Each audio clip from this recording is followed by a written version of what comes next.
Hey guys, с вами Ice студия Paragon Events, и сейчас возьмем интервью у тренера Fnatic.keita. Hi Keita, how are you? Good, yourself? Yeah, good. Have you watched the group A and B on EPL? No, to be honest, I haven't really paid too much attention to it. I've sort of just skimmed by the results, but I haven't watched all the games, no. What can you say about the teams that were able to advance? I think the main thing that sort of stood out in my head that surprised me was Heroic not advancing, because they're a team that always have deep runs into a lot of tournaments, so I think that was quite shocking, to be honest. I didn't expect that at all, but apart from that, I'd say it's mostly the sort of expected teams have made it through, so nothing surprising, I'd say. Sticker, before you said that surprise was BIG. What do you think? You said that, sorry? Nico Yeah. said the surprise was big. Yeah, I think so, because everyone probably had Heroic going through that group. So yeah, big of sort of they've seemed a bit shaky, I guess, since they made their transition for man to end. But still early days, I'd say, and there's a lot of teams that sort of haven't fully showed what they're capable of yet. So I think yeah, it's quite surprising, but at the same time, everyone sort of knew if big can sort of reach where they like to be. I think it's nothing too crazy. Okay, so what about your group? There are such teams as Apex, Imperial, NAVI, FaZe, and others. What can you say about your rivals in the group?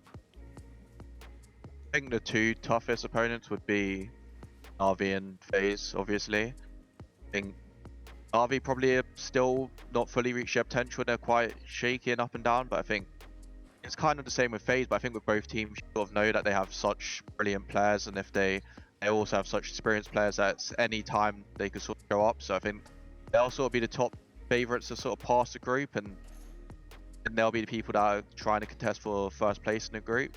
And I think us and Apex, I think any given day, I think also sort of like match up well against those guys, and I think I'd put us and Apex sort of as a team that could upset NAVI and FaZe, and you never know, right? It could end up in a world where two of us do upsets or the group goes a little bit crazy. But I'd say the two favorites would be NAVI and FaZe, and then I think the two people that could sort of like upset them and snag the first spot, I'd put between us and Apex. What about Imperial? It will be your first opponent in the group.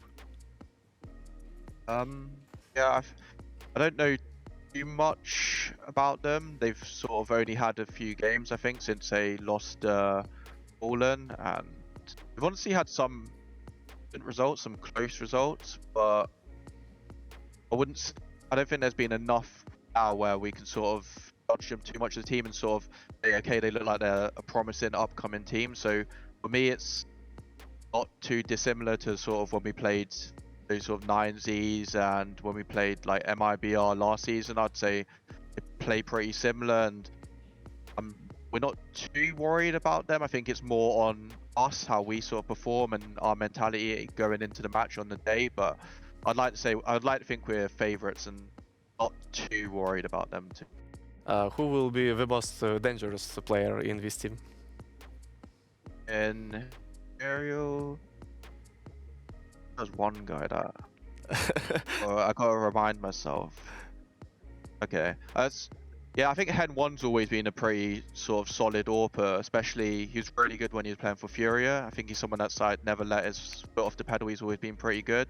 And then I think the sort of prize factor is Alps. That guy's like, I remember every time we play him, he's crazy.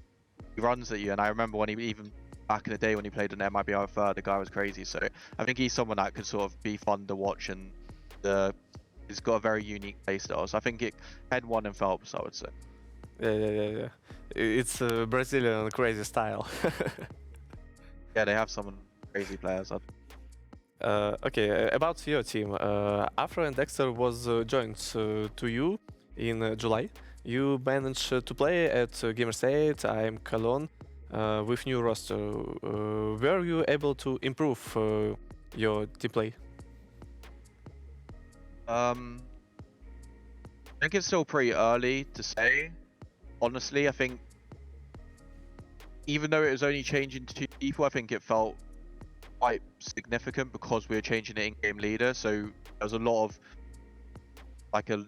new things to learn, like a new style, and then also we're trying to, with like Afro, bringing him in, trying to make sure that he has sort of the freedom that he wants, because we didn't bring him in to be like boy AWPer, we wanted to bring him in to be that sort of star AWPer that he was sort of showing in the lower levels he could be.